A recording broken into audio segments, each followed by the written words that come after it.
Jesus is coming. Hawakan mo ang nakamtan mong kaligtasan sapagkat malapit na ang pagbabalik niya. Kapatid, handa ka na ba?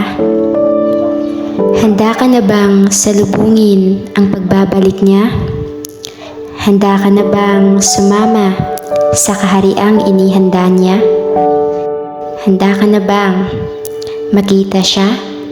At mas lalong, handa ka na bang humarap sa Kanya?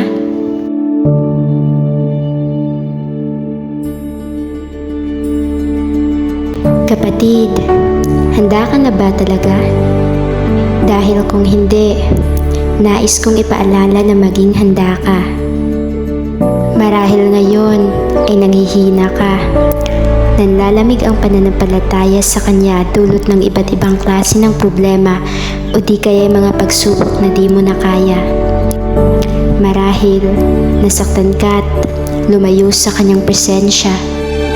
Hindi ko man alam kung anong dahilan ng iyong paglisan sa Kanya, ngunit nais kong iyong alalahanin mula sa simula kung anong rason mo para lumayo sa Kanya. May nagawa ba ang Panginoon para ikay lumisan sa piling niya? Nagkulang ba siya sa pagmamahal sa iyo upang siya iiwan mo pa?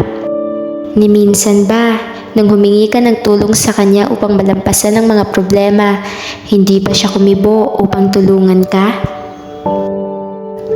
Kapatid, alalahanin mo ang iyong unang pag-ibig.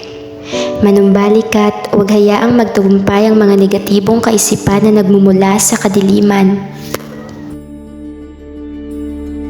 Hindi natin hawak ang oras. Hindi natin alam kung anong mangyayari bukas. Tanging sa Panginoon lamang natin matatagpuan ang totoong kahulugan ng buhay. Huwag mong sayangin ang panahon. Huwag mong hayaang madala ka ng kaaway.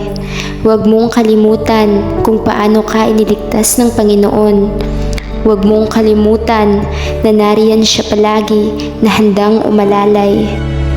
Manumbalik ka sa presensya niya at humingi ng tawad habang siya'y matatagpuan pa. Mahal ka ng Panginoon at ayaw niyang magdusa ka. Kaya kapatid, manumbalik ka habang may oras pa.